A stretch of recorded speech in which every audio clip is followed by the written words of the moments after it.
Kwa hiyo unataka kuniambia yule binti na babake wote ni wachawi? Ndiyo, kwa sababu saizi uchawi umekuwa kama fashion. Eti Kila mtu anagombania. Yaani sijui nikuelezeaje. kiukweli hichi kijiji kimenishinda tabia. Hapo bado, huo ni mwanzo tu. Kitakushinda sana mbona. Kumbe ni mengi zaidi.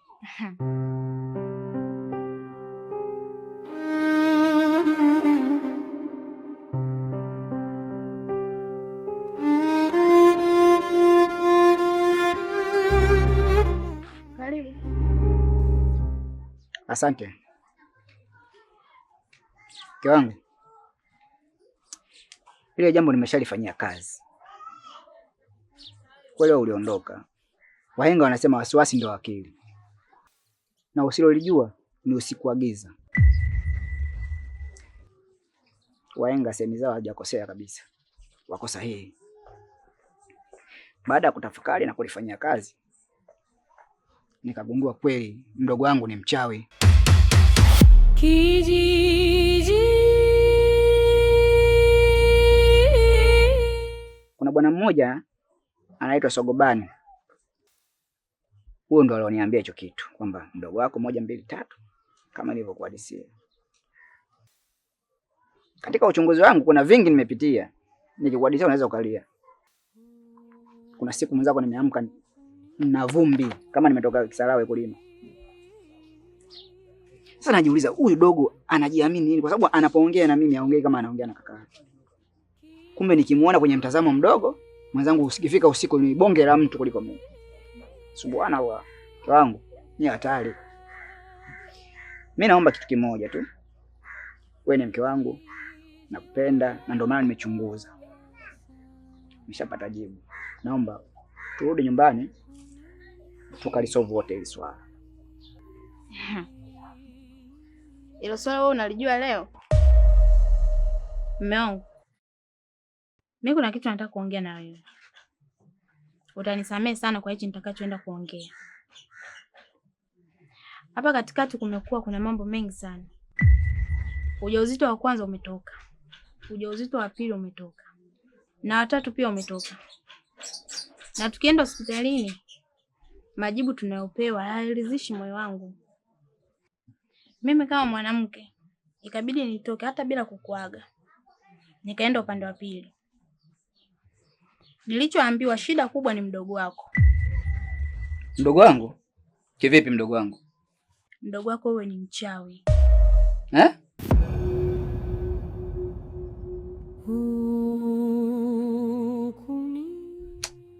Sikia nikwambie. Nilisha kukataza mambo ya kishirikina muda mrefu sana. Na hisi unaanza kurudia tena upya, sio? Mdogo wangu mimi nimemchukua tangu mdogo sana. Wazazi wangu waliniachia kadogo kabisa. Unavyomuona yule mdogo wangu, mimi ndio baba, mimi ndio mama. Ukigombana na mdogo wangu umegombana na mimi. Ukichukizana na mdogo wangu umechukizana na mimi. Sasa basi. Mdogo wangu mimi najua ana mambo mengi ya utundu wake. Mara kaenda karudi saa 4, mara karudi saa 3. Kila siku tunagombana na wewe shahidi. Lakini hilo swala la kusema mchawi sijaliafiki na sijalipenda. Na ukome. Sasa hapa kuna mawili. Utachagua hili moja. Mimi niondoke au uendelee kumsikiliza huyo mdogo wako?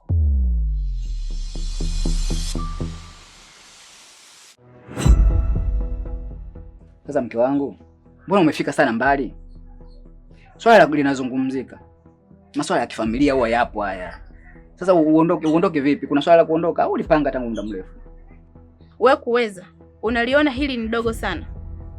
Kunguru muoga, uepusha mbawa zake.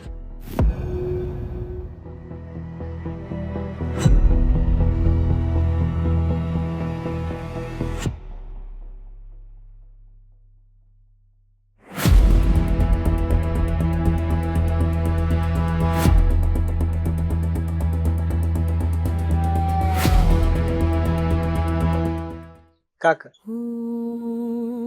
unataka kusadiki maneno ya shemeji kwamba mimi ni mchawi?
Hata hivyo, kuhusu hilo swala la Sokobani, kwenye hiki kijiji hakuna mtu asiyojua.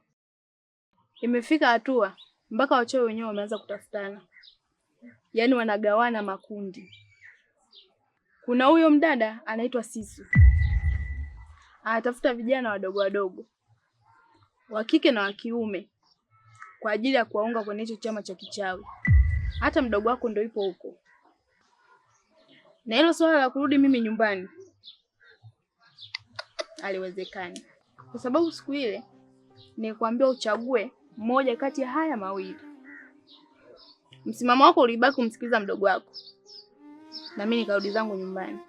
Sasa cha msingi hapo, tafuta nyumba ambayo tutaenda kuishi mimi na wewe. Kama sio hivyo, mimi siwezi kurudi pale kwa sababu nyumbani sijaua. Sijui unanielewa? Sawa mke wangu, mimi nimekuelewa. Nitalifanyia kazi. Sawa? Haya, sawa.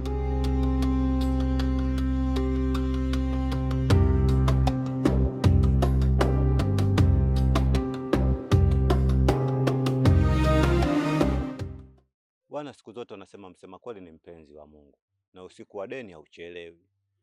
Mimi nadhani kama unakumbuka nilikugusia kabisa nikakwambia bwana, mazingira ya hapa nyumbani mimi mwenyewe najijua mwenyewe maisha nayoishi. Sijui umenielewa? Kwa hiyo mimi nilikuwa na utambulisho leo, nitaka nikufahamishe mama watoto karudi, mke wangu. Nikaona ni bora nikuelekeze bwana, ndugu yangu, mwisho wa siku tusije tukaonana wabaya. Siku zote unaambiwa bwana mke anauma. Na mimi nakwambia kwangu upande wangu chezea vitu vyote, lakini sio ucheze na mke wangu. Unanitafuta ubaya. Kwa hiyo nikaona bora nikutahadharishe jambo hili ndugu yangu, lisije likatokea la kutokea ukaja ukapona hapa pachungu. Sijui unanielewa? Mr. Kijiko, mimi labda nikuondoe wasiwasi kwamba ujio wangu katika kijiji hiki sijaja kwa ajili ya mambo hayo. Nimekuja kwa ajili ya kazi yangu mahususi kabisa kukamilisha katika hichi kijiji. Kwa hivyo ondoa shaka, kuwa usiwe na wasiwasi kabisa kuhusiana na mimi. Mimi niko sawa tu. Yaani usinione hivi mimi kwa mke wangu ndugu yangu zinatoka. Yaani zinachomoka kuliko hata mwakinyo. Chombo hicho. Mke wangu njoo.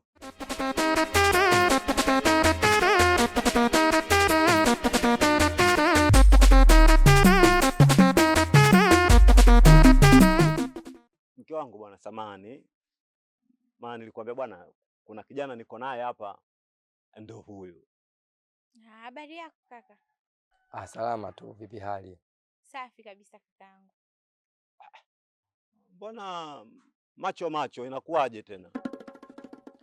Mr. Kijiko, mimi nipende kukupongeza kwanza. Mashallah, Mungu amekujalia una mwanamke mzuri sana. Ndio. Nashindwa kuelewa mwanamke mzuri kama huyu umempata vipi? Unajua tena kuna wengine tena nyota zetu wengine tumeoshiwa mpenda. Mtu akikuona tujapokuwa sura hailipi, lakini mwenyewe anaona kabisa hapa maisha yapo. Basi Mr. Kijiko, mimi nikutakieni siku njema kwa sababu kama unavyonijua naelekea kwenye shughuli zangu sasa. Basi hamna tabu.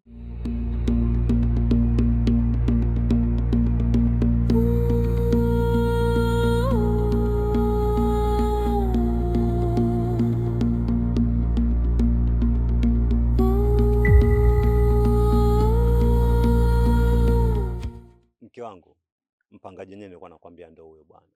Anaitwa Sokobani. Ila tu nilichompendea huyo bwana hana mambo mengi. Unapomwona hata siku moja sijai kumsikia anaingiza wala anatoa. Na kikubwa zaidi ninachomwona ana stress. Kwa sababu unajua ukishakuwa single father, kumpata single mother alafu mkakubaliana muishi pamoja ni ngumu. Yaani ni bora hata ningechelewa kuolewa na wewe, ningempata huyu. Maana katulia. Yaani wewe mimi kutoka kidogo tu ushaanza kudandia watoto. Mara nyingi mke wangu Mungu hukupa kufanana naye. Na Mungu angekupa wala msingewezana wale. Sasa mke wangu ya nini yote hayo? Basi toko umejijua wewe pisikali ndio unaninyanyasa. Wewe mzee, sikilize. Na hapa nimekuja kwako kwa sababu ya heshima tu. Hivi, wewe unajua kama binti yako anakaa vikao vya siri na Sisu? Lengo ni kuja kunipindua. Unayo taarifa? binti yangu.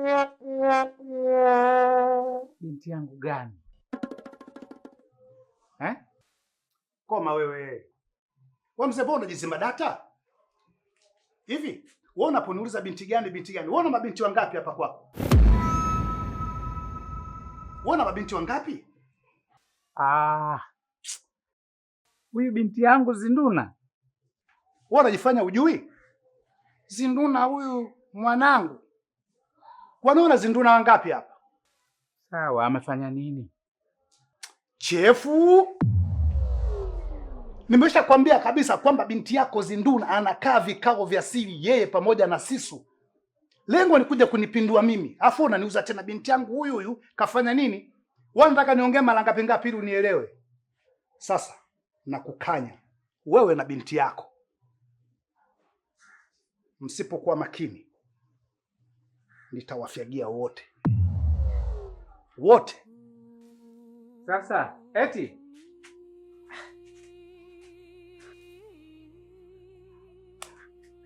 vipi? Mbona ananichanganya? Na Zinduna kwa nini anafanya tabia?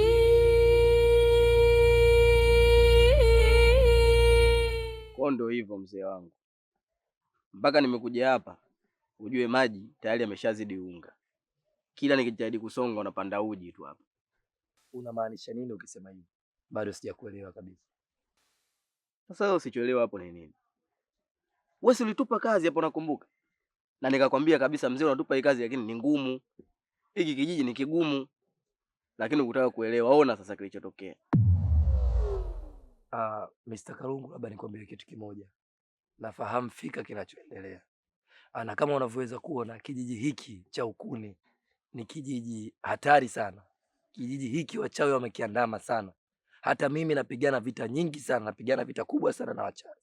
Ndio maana unaweza kuona sauti hii imekauka kwa sababu ya hawa wachawi wa kijiji hiki. Lakini hawanitishi, hawanibabaishi na wala si wahofii. Sijui unanielewa vizuri. Sasa labda ningeomba uende direct uzungumze hicho ambacho ulichotaka kukizungumza. Hapo kwanza nicheke. Sasa wewe kama sauti yako tu wamekufanya hivi. Sisi wakina nani? Sisi wakina nani? Kwa hiyo kumbe wewe mzee sio mtu mzuri sasa. Wewe tu unawashindwa. Wanakunyoosha. Alafu sisi unatutuma kazi tu tukatangaze kuhusu kikao ili tufe, si ndio?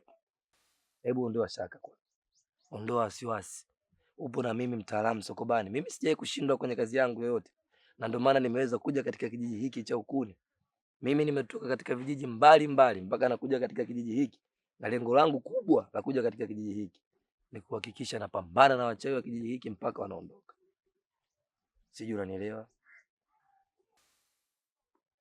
Unakumbuka ile siku uliotupa kazi?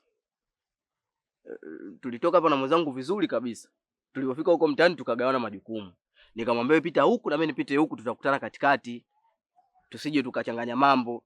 Ili tusije tukafanya kazi ikaonekana kubwa wakati ni kazi ndogo tu. Ila sasa cha ajabu imepita ile siku sijamuona.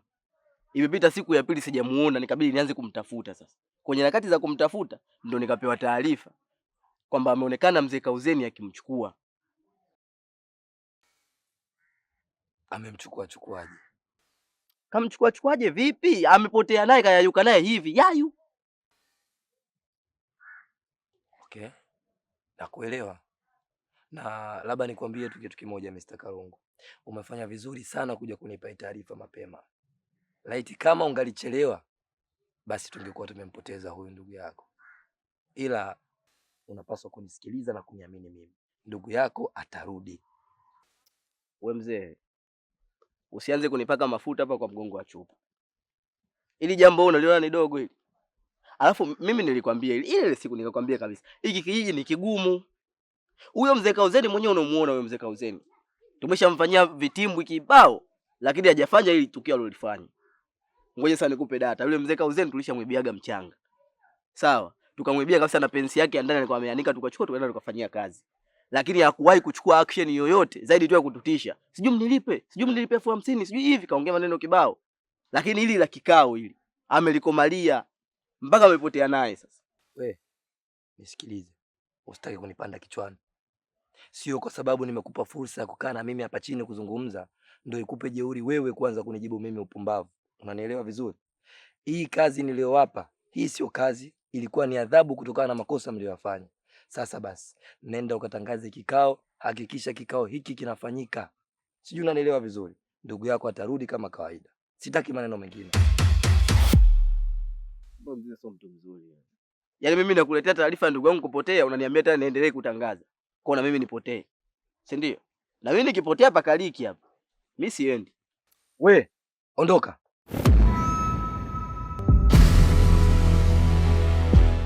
Mimi siendi.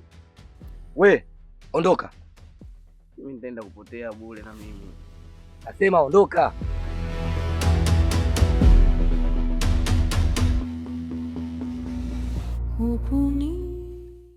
Yaani Danachi. Toka ulipoondoka kipindi kile. Yaani sasa hiki kijiji kina mambo ya ajabu ajabu dada yangu. Kina mauzauza. Mambo gani tena yanayoendelea? Yaani mambo tu ajabu. Yanaendelea hapa. Mara kesho nakutana na kile, leo umekutana na hiki. Yaani au mambo ya wezi yameanza, maana vijana wa huku. Bora hata kungekuwa na wezi. Wezi wangekamatwa wangechomwa moto.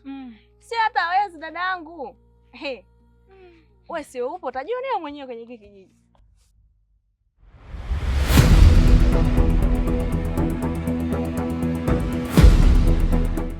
Aga. Pambe. Puli. Yaani sija kuona kitambo Sisu. We acha tu. Kwanza udugu umejua kupendeza. Yaani uko mjini shoga yangu pamekupendezesha. Umenoga vipi? Udugu. Yaani hapa nilipo nimepata taarifa zako kwa umeshatinga kwenye hichi kijiji cha Ukuni. Nikasema lazima kwanza nije nikuone. Yaani ndo nimekukuta hapa mnapendezeshana nini wenyewe. Sasa nisikilize udugu wangu. Wewe nakujua vizuri tu. Una dogo, una jambo dogo. Nina kikao pale nyumbani kwangu. Kwa hiyo nilikuwa nakuomba. Utembee kijiji hiki chote cha Ukuni hiki. Ukawalike wadada na wakaka. Mje pale nyumbani kwangu. Yaani nina kikao, nina jambo na nyinyi udugu. Kwenye hilo tu usijali. Lakini kikao hicho kinahusiana na nini? Nachi na unataka kufukunywa mambo. Yaani hili jambo bwana, hata usiogope, ni la kawaida sana. Si unajua sisi wanawake tuna mambo mengi, mambo ya kukopeshana mikopo, mambo sijui ya nini, mambo kibao, sijui unanielewa. Najua ushanielewa bwana mama mipango. Sasa hilo swala binti niachie mimi. Ili hali ishafika. Na kama unavyomuona mdogo wangu hapa, nitakuwa naye. Tukitoka tu hapa, tutaenda kuzunguka kuanza kuambia watu. Kwenye hilo hata usijali. Kama atakubali sawa. Lakini yani mpaka nimekufuata wewe na kuamini.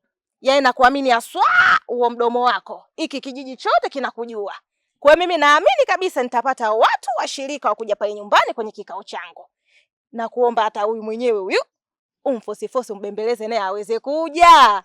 Yaani hata usijali. Hilo niachie mimi kabisa. Udugu umesikia huko? Basi sawa udugu wangu, mimi naomba niwaache muendelee na mambo yenu kwanza.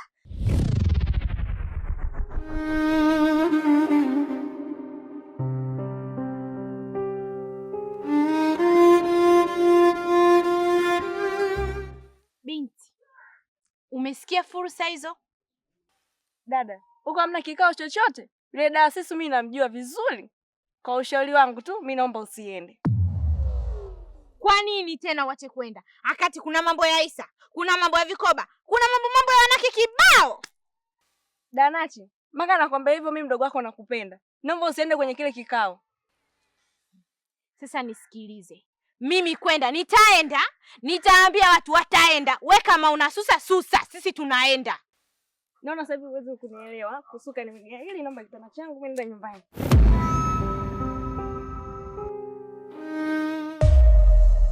Ukuni